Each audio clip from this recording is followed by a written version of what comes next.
This is Kinda Murdery Season 1, Ghost Towns of the Mojave Desert, presented by Criminal Content.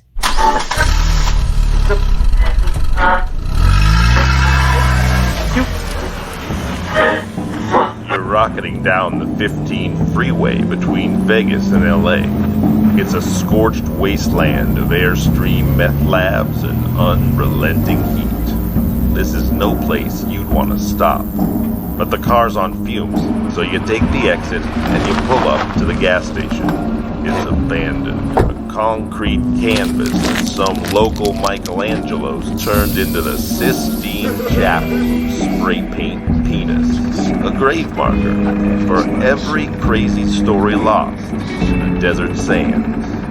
These are the ghost towns of the Mojave Desert. And this is Kinda Murdery.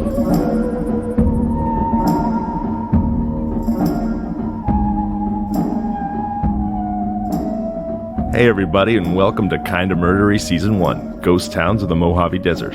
I'm your host, Zevon Odelberg. Thanks for deciding to be here. At the intersection of the 164 and the 95, about 60 miles south of Las Vegas, sits the gas station and casino ghost town of Searchlight, Nevada. Over the years, much speculation has centered around the origin of Searchlight's name. According to Searchlight's most famous son, retired Nevada Senator Harry Reid, the town was christened when G.F. Colton observed that it would, quote, take a searchlight to discover gold ore here. Fate swiftly handed pessimistic Mr. Colton the most fortunate of rebukes when, almost immediately after uttering those famous words, he discovered gold. And so, in 1897, Colton built the Duplex Mine, and one short year later, a post office was opened, and the modern town of Searchlight, Nevada, was born. By 1907, Searchlight had 44 working gold mines, its own telephone exchange, over 5,000 residents, and a rail line connecting it to Needles, California. But, as they always seem to do, the mines dried up. In 1927, just 20 years after it boomed, Searchlight experienced a mass exodus, never to recover. And while in the early days, Searchlight's founder may have genuinely believed that only a searchlight could discover gold there, today, no such effort should be required to uncover skullduggery and perhaps the occasional corpse. Because Searchlight's 318 remaining residents lay claim to a 124-year history of being kinda murdery, pretty darn murdery, and absolutely, positively, super duper murdery.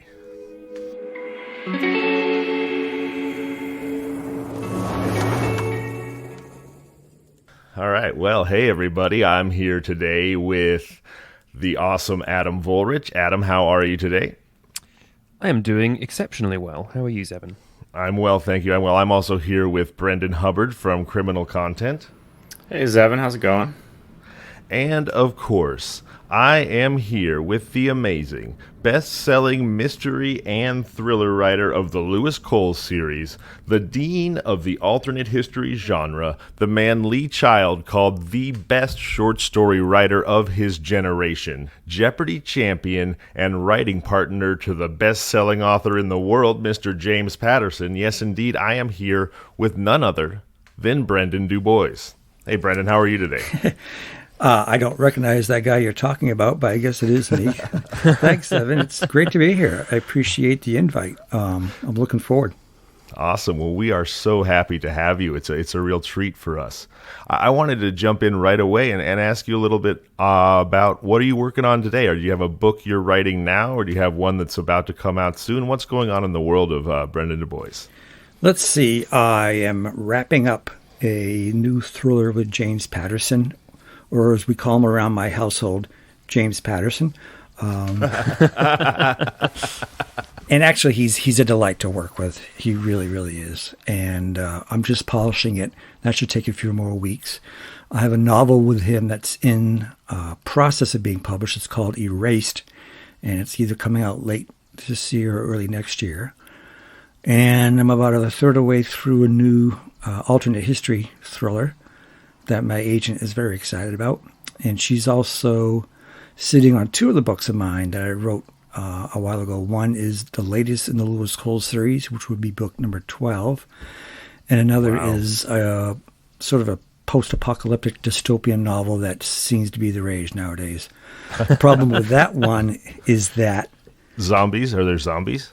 No zombies, but All right. It's about a mutated virus that sweeps across the globe and gets people sick. Sound familiar? Yeah, there you go. No. Yeah. I assume I've you heard started writing it before Yeah, the Corona. problem with that sucker was that just as she was starting to shop it around, Wuhan kicked in. So it's on the proverbial back burner as we speak. But I'm hoping it comes out because actually James Patterson read it and thought it was quite good. I didn't ask him to endorse it. Yeah, I didn't ask him to read it. I mentioned it. And he said, "Well, give it to me. I want to read it." And he offered me some suggestions on how to make the last 50 pages work better. And of course, he was right.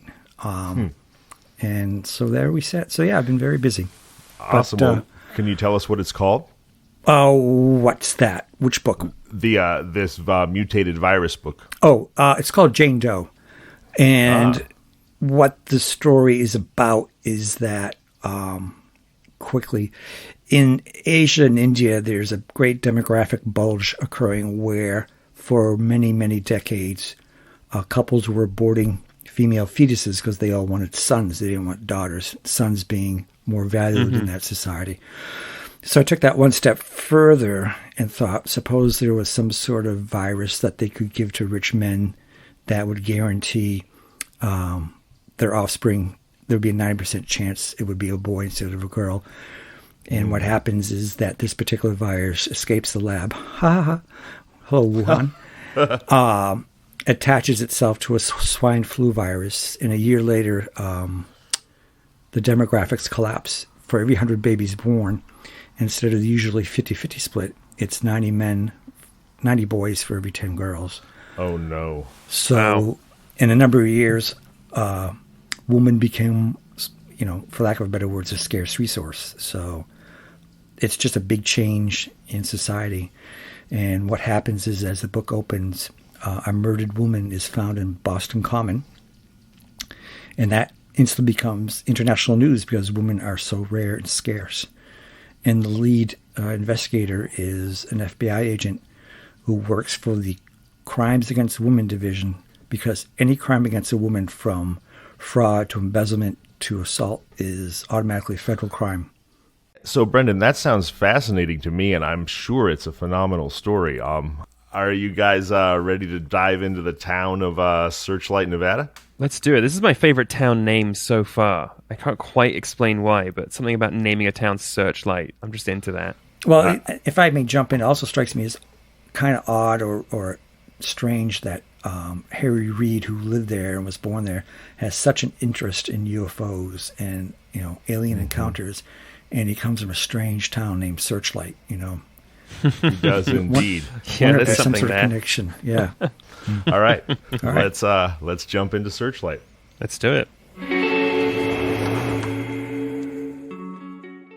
There's really one notable business in Searchlight, and it's called Terrible's Roadhouse. And it You're is kidding me. I am not. In fact, they must be wonderful places because there are multiple Terrible's Roadhouse. It's something of a chain. Wow. Not just in Searchlight, but in other small towns, or almost like, and some of these quote-unquote towns are more like highway rest areas where a trucker would pull off for a sloppy Joe or something. And yeah, that's probably is a euphemism of some kind. Anyway. So that's what they call it nowadays. Indeed. Yes, indeed. And so, if we imagine ourselves there in Searchlight, as we're exiting the squat, stucco gas station, restaurant, casino chimera that is Terrible's, and take a quick look at our trip itinerary, well, it's immediately clear that Searchlight, Nevada has plenty of attractions for kind of murdery tourists like us. First up, we discover a man the Elko Daily Free Press called a, quote, serial killer in 1996. That seems like it might be suspect labeling for a Native American born in 1880. But maybe not. Get ready for questions about Kehoe, or the lament of long-haired Tom. Our next killer is a noxious piece of work who proves that the third time is not the charm in the Checkered record of Junior Walker Mills. And finally, we show that perseverance goes barefoot. That's right. No socks, no shoes, no problem. Meet Clark and Cole in the Canny Convicts Mechanic Car Caper. Say that 5 times fast, I dare ya. Canny Convicts Mechanic Car Caper? Well, I could do it once. It sounds like topics in Jeopardy, the way you It did does, these ones. yeah. Perhaps I was subconsciously channeling those. You could be absolutely correct. Even Checkered Records sounds like a Jeopardy Checkered topic. records, yeah.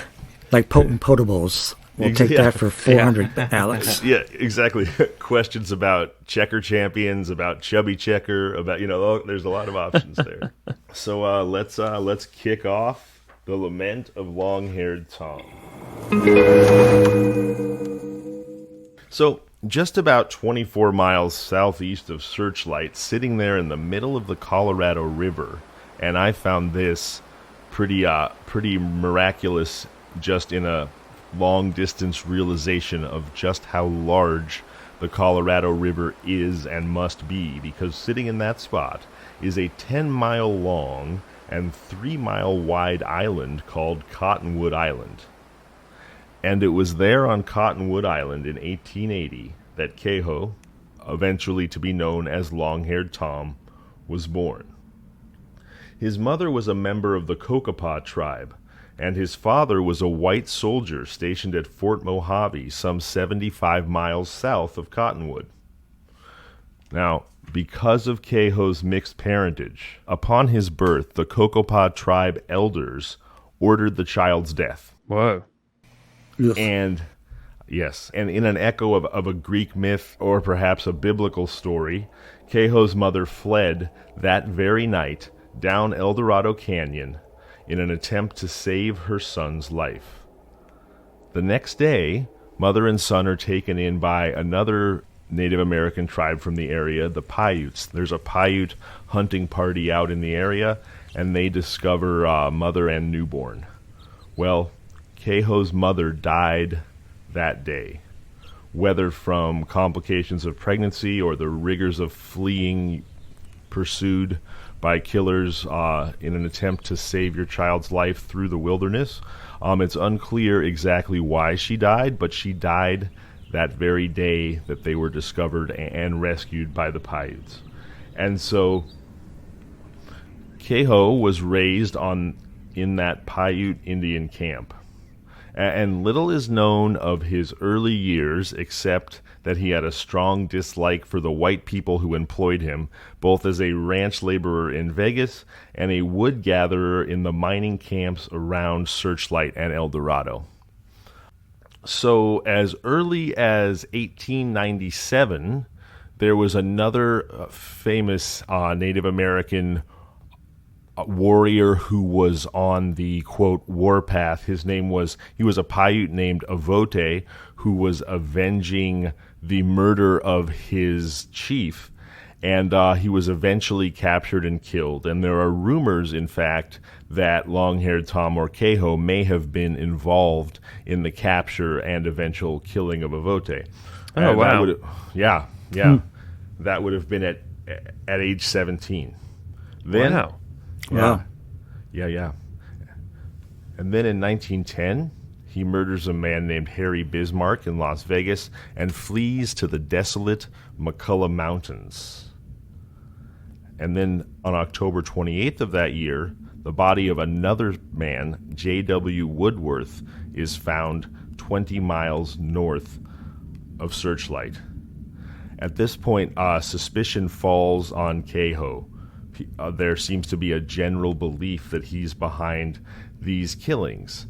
And so Governor Denver Dickerson, the governor of Nevada, puts a $500 reward on Kehoe's head.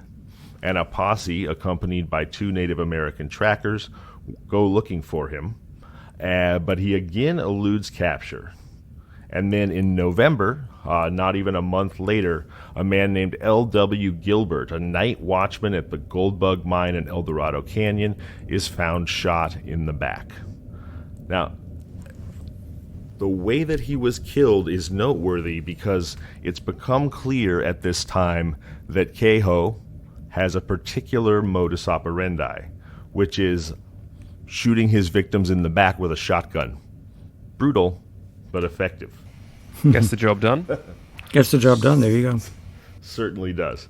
So now the state police are looking for him as well, and the posse is joined by a man named Albert Callahan and another named Peter Newgard. And again, Kehoe evades capture, and this would have been January of 1911 when they're looking for him in connection to the murder of Gilbert, the Goldbug mine guard, but again he escapes. And then in February, the body of another prospector, now excuse the similarity of names here, but a prospector named James Patterson. Oh my gosh. You planned this. You did this on purpose. I swear I did not. We have nothing but love and respect for James Patterson. This is an utter coincidence. Not the brilliant novelist and writing partner of illustrious guest Brendan DuBois, but a prospector named James Patterson is found 22 miles upriver, again shot in the back with a shotgun. And again, they fail to capture Long-Haired Tom. And they believe this time that he evaded capture in the rugged mountains of northern Arizona, went down the river, and escaped into Mexico. So nothing's heard about him or from him for a couple of years. And then in 1913, word comes that he's been slain by other Native Americans who were seeking the $500 reward. However, there's no body, no habeas corpus, no proof of any kind. And but he is reported killed, and again, there's nothing heard from him or about him for 6 more years. Until, in 1919, 2 prospectors named Ather Hancock and William Taylor are reported missing from their camp south of St. Thomas, and another posse is sent out. And while this posse is searching for the killers of Hancock and Taylor, word comes in of the murder of a Mrs. Maud Douglas. Now, on January 21st of 1919, at the Tachicup mine near Searchlight, Mrs. Maud Douglas was murdered, and like Long-Haired Tom's other victims, she was shot in the back with a shotgun. A couple days later, the bodies of Hancock... So wait, sorry, this guy was like presumed dead until a new victim turned up, essentially. Yes, he was reported dead somewhere in Mexico, reportedly killed by other Native Americans. However, no body or any proof of his death was ever furnished, but he did go silent for 6 years. 6 years is a long time. It is. Until... I mean, that's kind of the right move, though. If you're a criminal and then everyone's like, oh, he died, then, just lay low for a bit. Lay low, or perhaps he was down in Mexico shooting people in the back with a shotgun, and word never reached us. But these 2 prospectors go missing. A posse goes looking for them, and that's when word comes in about the murder of Mrs. Maud Douglas. She's found, as I mentioned, in the mining camp, and she's been shot in the back with a shotgun. And a couple days later, the bodies of Hancock and Taylor are found, and they are also shotgunned in the back. At which point everyone says, well, clearly Long-Haired Tom is back to work. I guess they didn't have the concept of a copycat killer back then, so... No, I guess not. No. And, historical record, as we discover on this show often, is malleable, and particularly in this time between about 1880 and 1930, when yellow journalism and the power of William Randolph Hearst was at its zenith, stories were not always told with much of an eye or an ear to the facts as opposed to entertainment value. So fake news, folks, is nothing new. But it does appear to be not only long-haired Tom's modus operandi, but his general area of operation, which is this sort of 40-mile radius around Searchlight, Nevada. Adam, as we referred to many times on this show, we seem to run into these places out in the Mojave Desert that we've called in the past murder vortexes or murder vortices. Oh, I love that. So like the Bermuda Triangle, right? Exactly. Yeah. It's as though people go to these places for two reasons and two reasons only, and that is to either kill or be killed. That they're drawn like iron filings to a magnet. So that's cool. I like that. Yeah. Thank you. High praise coming from a mystery and thriller writer like yourself. So, yes, not only is Maud Douglas murdered by being shot in the back with a shotgun, but when the bodies of Taylor and Hancock are found, they too are killed in the same way. And it seems, as I just said, that long-haired Tom is back to work. But just as we're sure of that, in a nearby town called Nipton, a man named Charles Reeves is captured. And he is described as an insane prospector. Now, here's what's interesting about Charles Reeves. He is wearing, well, I should back up. He is carrying a shotgun, and he is wearing boots that are identical to those stolen from the corpse of Hancock. So they arrest Reeves, and they bring him in for the murders of Hancock and Taylor, which, of course, doesn't necessarily explain the murder of Maud Douglas, but upon being arrested, Reeves is able to show that he purchased both the boots and the shotgun after the bodies of Hancock and Taylor had been found. So he is released, and long-haired Tom is back on the hot seat. Yep. And so now the governor ups the reward to $2,000. That's a lot of ducats. Yeah. Back in those days, right? Yeah. So interest in finding and capturing notorious apparent, as the Elko Daily Press called him in 1996, serial killer, Kehoe or long-haired Tom, is at an all-time peak. So now hunting him are Deputy Sheriffs Frank White, Deputy Joe Keat, Jack Keith of the Nevada State Police, and Vegas police officer Joe May. So yeah, you heard that right. We've got Frank White, Joe Keat, Jack Keith, and Joe May. Jeez. Say that one 10 times fast. Sounds like a law firm from the Three Stooges. It sure does. So, by comparing notes, these four men, because they've all independently hunted Kehoe at one time or another, by comparing notes, they're able to identify the particular footprint of long-haired Tom, because he's a tall man but with a limp, and he's pigeon-toed. His toes are turned in, so they're hoping that they can somehow track him. But in 4 months of searching, all they find is one abandoned camp, which they determine was his, but they do not find him. Now, this is 1919. Over the next bunch of years and the next decade, reports of sightings of Kehoe would pop up, almost like he were a cryptid. Like, we saw Kehoe here, there, another place. In fact, in 1930, Vegas police reported seeing him on Fremont Street, and at this point, almost like a cryptid, he has captured the imagination of newspapermen, of pulp story writers, of novelists. He's become another one of these larger-than-life figures of the Old West. It's like an urban legend now?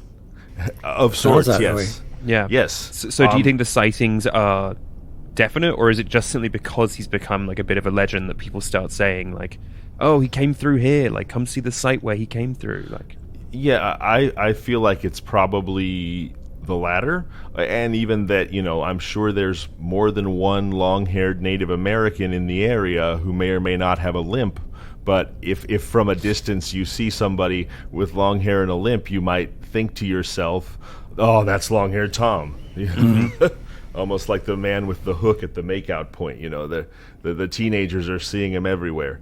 So he is never found until 1940, when two prospectors find a cave near the Boulder Dam not far from Boulder City. And inside that cave, they find skeletal remains. But they also find some pots, some pans, a 30-30 rifle, some 30-30 cartridges, a shotgun, and most interestingly, they find a badge that had belonged to the mine security guard L.W. Gilbert from the Goldbug mine that long-haired Tom had killed in 1910. Whoa. Damn. And I suppose if I've heard anything in this story that is perhaps reminiscent of or justifies labeling him a serial killer, besides the many killings of a similar fashion, it does appear now that he kept trophies. And it's because of these items found with the bones that they determine that this is the skeleton of long-haired Tom. Now here is where this story goes a little sideways. There is a bizarre battle over decades, really, over the remains of long-haired Tom. And one of the things that struck me as particularly interesting about this is, there's so many legends and stories throughout American history of what a horrible idea it is to build a building or do anything on a Native American burial ground, obviously. Stories of hauntings, stories of strange deaths, all that kind of thing. And yet, these various groups of white people come out of the woodworks, and they're all fighting over who gets to have possession of the bones of long-haired Tom. What's driving that? What's driving the desire? Well, if he's become a cryptid of sorts, I imagine everyone wants to sort of lay claim, like, we have him, we're the ones that got it. Oh, okay. Yeah, well, you're right. He has become this, and he has become this legend. He's this notorious, legendary killer, and they feel like he's a real piece of American history, so his bones are a treasure of sorts. But to answer your question, Brendan, about what specifically is driving it, there seem to be a few elements. The U.S. Park Service wanted them, as did the Las Vegas Chamber of Commerce, who wanted to display them in the town hall. The Vegas mayor and the Union Pacific Railroad want the bones because they want to bury them in a time capsule underneath the Vegas train depot. Wow. Poltergeist. Poltergeist.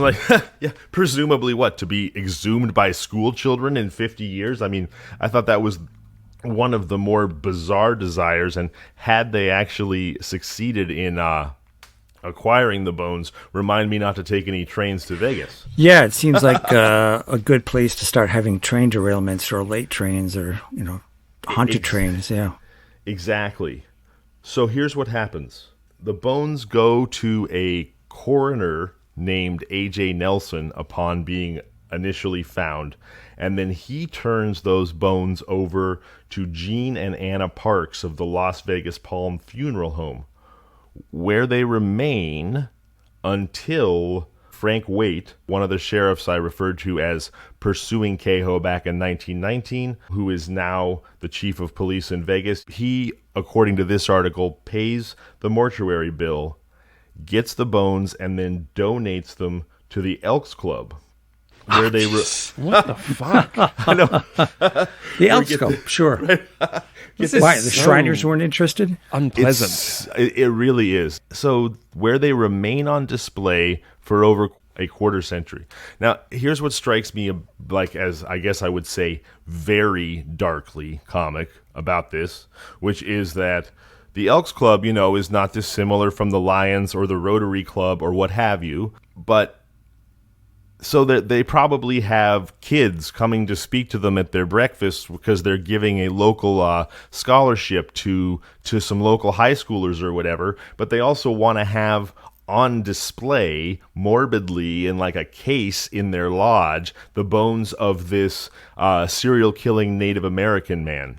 That's what's appropriate for the ambiance of a local fraternity and charity. I mean, I just found that to be a head scratcher beyond all head scratchers. Yeah, I'm going to say no thank you to that. Well, there's an urban legend that the Skull and Bones Society at Yale in their headquarters supposedly has the skull of Geronimo. So maybe it was a thing back then. I'm a Yale graduate myself, and I think that may not be. I know that may not be such an urban legend so much as a fact. Ooh. Did you wear the skull? No, I'm not a member of Skull and Bones myself, so But you couldn't tell us if you were. Ooh. But I'm not. Just in case there are any bonesmen listening, I'm not claiming membership. He couldn't confirm it regardless. So I don't know. So anyway, eventually, finally, an attorney named Wiley acquires the bones and has them buried at his ranch. And his last name wasn't Coyote, was it? You beat me to it. Oh my gosh. Frank Waite is at the burial and expresses relief that the bones of his old adversary were finally and respectfully laid to rest. Okay. So that's a pretty weird story, right, guys? Yeah, I would say so. yeah. I'd say yeah, very weird. And now, what I referred to earlier, I just gave you the whitewashed Elko Free Press version. And sometimes what happens to me when I'm researching these stories, I'll find accounts of events, and sometimes they're corroborated by multiple sources, and still there's something that niggles at me, that bothers me, going, something about this just seems wrong. And in this case, what seemed wrong about it was, who is this attorney Wiley, and why is he burying these bones on his ranch? Again, and why would he want this skeleton at his family home? And so this kind of question, because that didn't really seem to sync up, makes sense to me. I researched it a bit more, and I came across something pretty interesting. Now, on this show sometimes we like to allude to potential conspiracies or what have you. Well, where would you expect me to find more information on this case? And where I found it is nowhere that I would expect to find it. And where I found it was in an official government document published in 1912, put out by the California Energy Commission regarding the Hidden Hills Solar Electric Generating Systems. What? From what date? Did I say 1912? I misspoke. Okay, I found it in a California Energy Commission report published in 2012. Oh, that makes more sense. Yeah, I'm sorry. Regarding the I thought this was one of Brendan's alternate histories. Solar panels in 1912. Got me going, yeah. Right. So they're putting out what's called an ethnographic report looking at the cultural impact of building this solar farm. And immediately I noticed, well, not only that it popped up with a match for the name of Kehoe, but I also noticed as I opened this thing, and it's, it is over 100 pages long, that it has redacted portions, like government redactions. And I'm going, what in the world about an ethnographic report about building a solar farm? Why do we have, Jason Bourne style redacted documents here? Mm-hmm. And the reason for that we'll come to in a moment. What was most interesting about this report about the solar farm is it contains a very different story about the bones of long-haired Tom and how they were handled by these various organizations that wanted to or actually succeeded in getting their hands on them. And now we come to whitewashed history. You'll remember, as I just said in the story from the Elko Daily Free Press, that then Las Vegas Chief of Police Frank Waite attended the burial of Kehoe and expressed his relief that his longtime adversary was finally respectfully laid to rest. That paints him as sort of an honorable, upstanding gentleman when it comes to Kehoe's remains, almost as though he himself found it distasteful that his remains had been jockeyed around so much. Well, according to this report, and this, by the way, is the side of the story as told by the Paiute Indian tribe that occupies the lands where this proposed solar farm would be built. And they are, Kehoe's adopted tribe, essentially, since even though he was Kokopah, he was raised by them. Their story is this. Frank Waite, he, immediately upon the bones being found, asserted that those bones actually were his property as recompense, as remuneration, as payment for all the time and effort he put into hunting Kehoe over the years. Like, those bones ought to be mine. They're my payment for hunting this guy. Yeah, So- the traveler's check bounced. I want some compensation here. So it's like what an asshole, right? Like, in what world are a human being's remains your cash money payment for doing your job, right? Right. And so this paints the coroner giving the bones to the funeral parlor in a little bit of a different light. They may have given the bones to the funeral parlor to keep Waite from getting his hands on them, because they did, in fact, remain at the funeral parlor for nearly a decade until it was Waite who came and paid the bill and got the bones and gave them to the Elks Club. It made it sound as though the Elks Club just displayed these bones in a display in their lodge, which was bizarre already. But in fact, oh no, there was a parade that was called Hell Dorado, where they talked. I love that. That is yeah. the greatest name. It sure is. Sounds like a Robert Rodriguez movie if I've ever heard one. Yeah, it really does.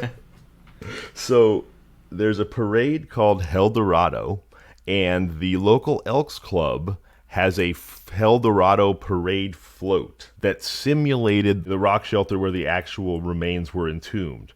And the float was used in an annual parade until the 1960s, and it commemorated the last Indian renegade, is what it was called. And they actually, within this simulated rock shelter, paraded the actual bones of Kehoe through town on a parade float every year.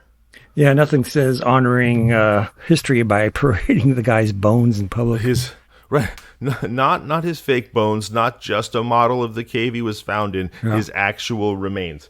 Until sometime in the mid-'70s, when even they figured out that it was probably not politically correct to parade the bones through public. And then they were stored in an elk member's garage until Roland Wiley discovered the bones and took possession of them and reburied them. Wow. Yeah.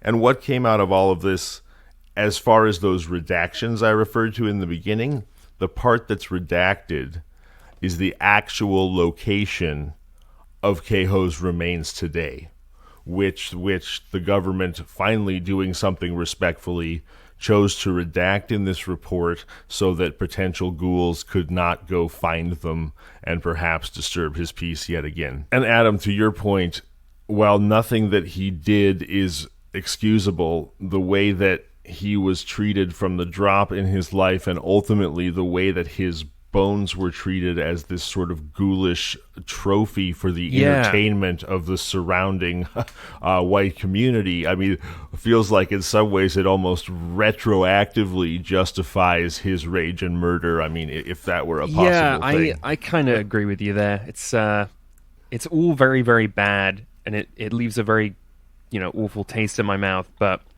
yeah, I mean, if this is how America is going to treat Native Americans, I'm not surprised he was doing what he was doing. Right, me neither. With all due respect to the perhaps 23 people that he shotgunned in the back. I mean, but yes, I mean it's a dark 23? story. Well, that's a lot. That's allegedly. That's a lot of shotgunning. That's how many people were attributed to him. I think in the story we put a name on at least. There were at least 6, I believe, that we know for sure just because the corpses were found and named. But over the years, they attributed as many as 23, yes. Bet you had a sore shoulder at the end of the day.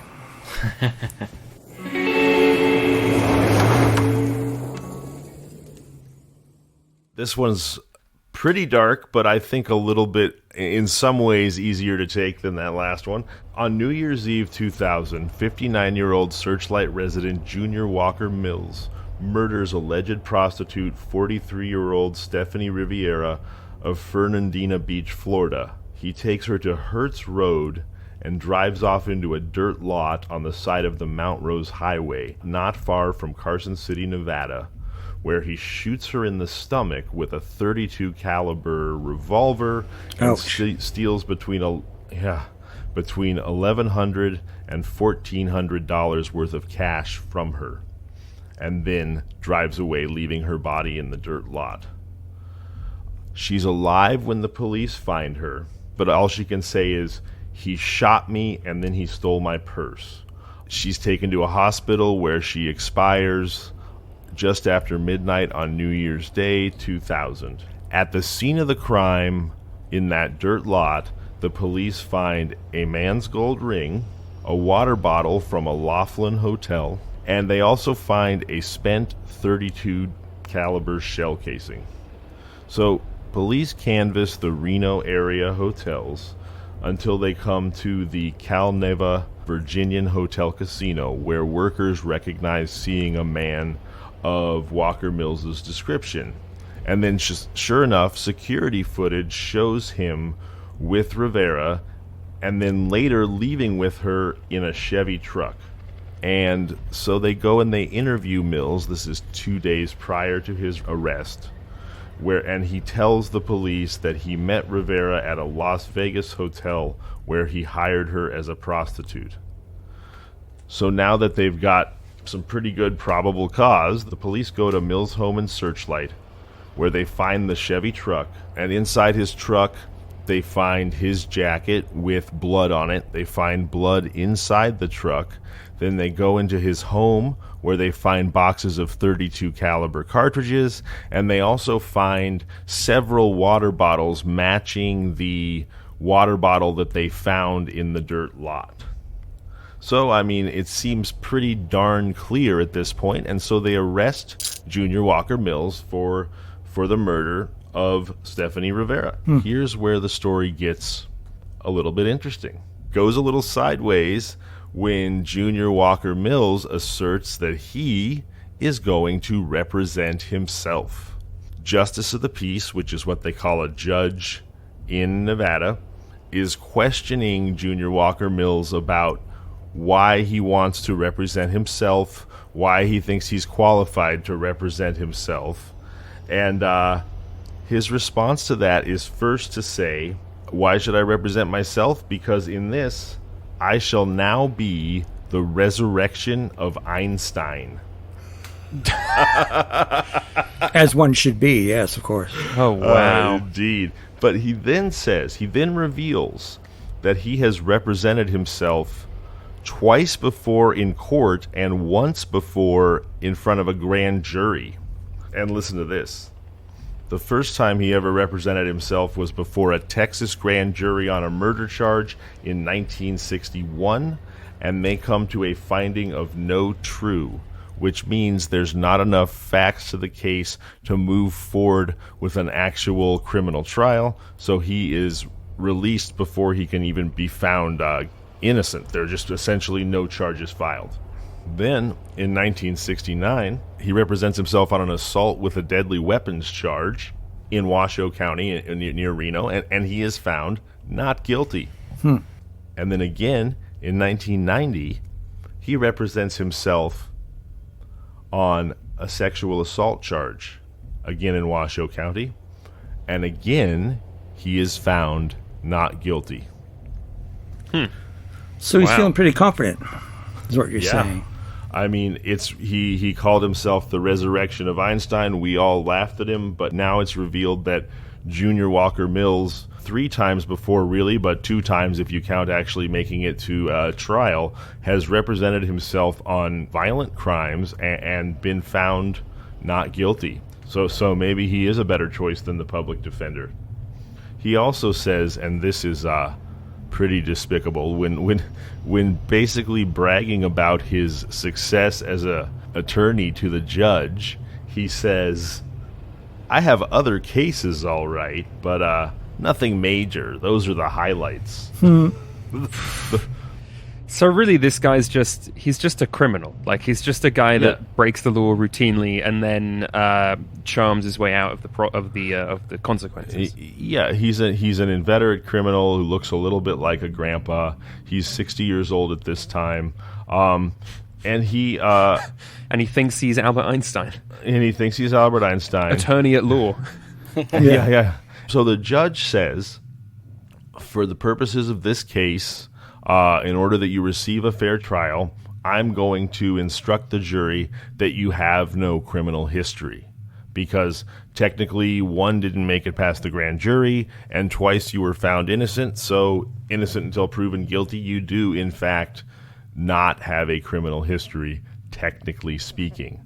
And so, Junior Walker Mills, being the Einstein that he is, insists on bringing up his criminal history to the jury on his own, perhaps to, which is just mind-boggling, perhaps to brag about his acumen as an attorney, but what he says at the time is, I want them to decide what constitutes a criminal record or criminal history and what does not. It is interesting that he would choose to bring that up. Like, I think the only reason to do that is to be like, look at me, motherfuckers, I'm Teflon.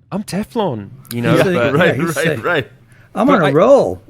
Yeah. Screw you guys. I got this. Right. Everybody else found me innocent. What do you guys want to be the weirdos? Yeah. You really want to be the odd ones out here? Yeah. So his version of the story, this is what Junior Walker Mills says in court, is that sometime prior, let's say a week or so prior, that he had hired Rivera as a prostitute, and she, without taking his wallet, had managed to remove $100 bills from it, and she stole from him between $1,100 and $1,400. And that then a week later or so, he goes to the casino, he finds her again, he takes her up to his room, at which point he recognizes her as the woman who had robbed him. And so he gives her some money to play the slot machines and $5 for a bus ticket home, but ultimately ends up taking her home himself. He also claims that, oh, by the way, I forgot to mention, when he gave her the money for the slot machines and the bus ticket that she didn't end up buying because she left with him, he also gave her as a gift that gold ring that was found at the scene. Jeez. It's like, okay, so he just very obviously did the crime. Like, he did it. Like, there's no question here. He claims that ring is not his ring. His ring has an eagle on it. No ring with an eagle was ever found. And the district attorney says, so you're telling us that you met up with a woman who had already stolen $1,400 from you, and your response was to give her some money, give her a gold ring, and then give her a drive home. And that was that. The district attorney just kind of says, well, that sounds nothing like human nature and nothing like you, according to your previous criminal history that you chose to reveal in court. So, in echoes of the O.J. Simpson trial, in court, the prosecution has Junior Walker Mills try on this gold pinky ring that was found at the scene. Oh my gosh. And of course, it's a perfect fit. Well, there you go. Long story short, he is facing up to 2 consecutive life terms in prison, of which he is convicted. Good. Yeah. Well done. And as far as I know, Junior Walker Mills is still in prison and finally wasn't able to represent himself out of one heinous crime to another.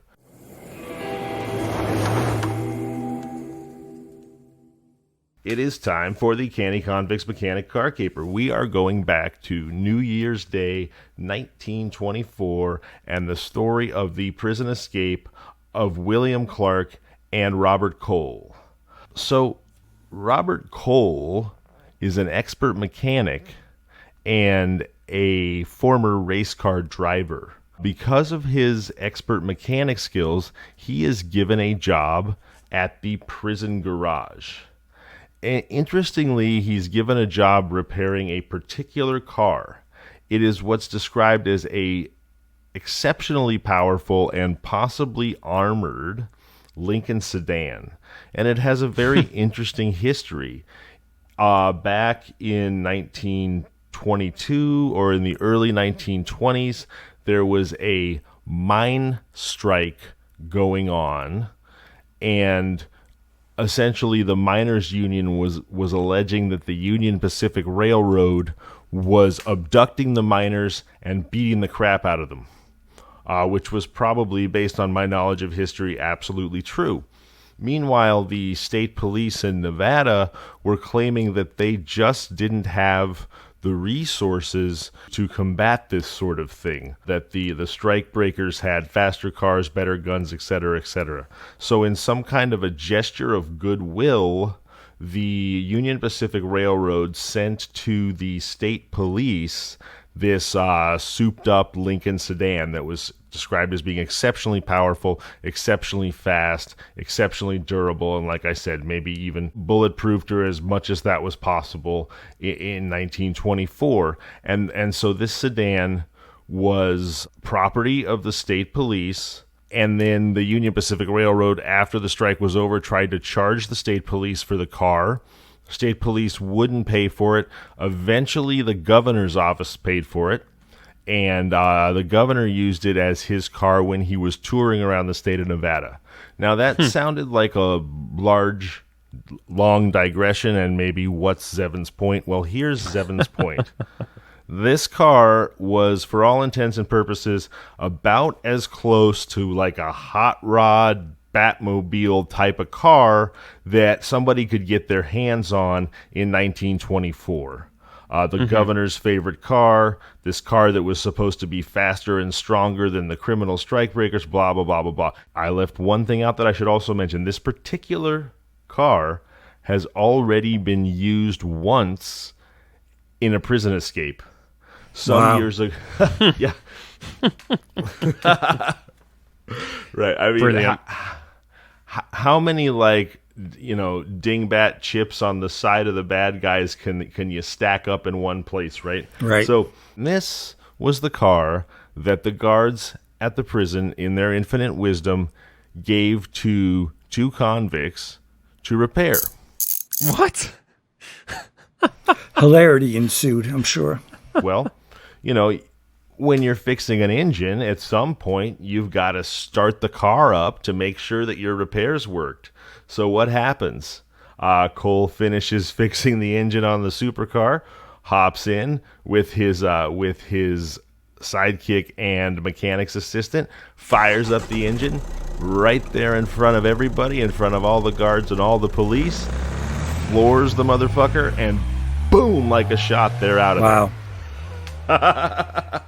And so the prisoners are gone. And the paper actually says, leaving the guards and police officers left to wonder where they were headed. Well, a couple days later, I guess they're probably driving as fast and hard as they can out there in the desert, and they blow out the carburetor in this supercar, and the car breaks down right around Searchlight, Nevada. Right around maybe it's the powers of the murder vortex. Absolutely. Boy, I guess there is a vortex. Yeah. It kills cars too. So then these guys, they sneak off, and they come across some miners, some prospectors unawares, and they manage to steal their rifles from them. They're like 30 rifles from them. Jeez. And they're continuing on the lam when finally a state policeman finds them and calls in backup. And as the police are approaching, it says that Cole and Clark raise their rifles to their shoulders, and it looks like it's going to be a classic shootout. But ultimately, the guys chicken out and are recaptured.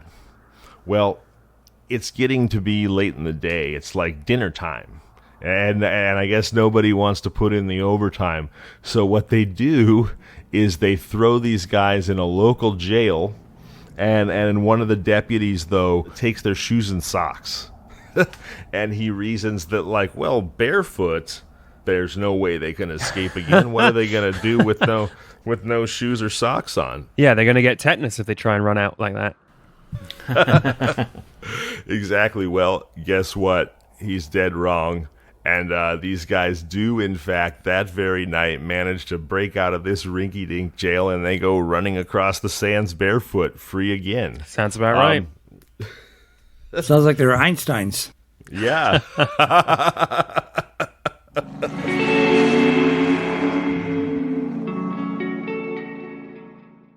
Well, you know what? This has been such a blast, you guys. Brendan, we really, really appreciate you coming on. It's been an absolute honor and a pleasure to chat with you. Thanks for the invite. It was fun.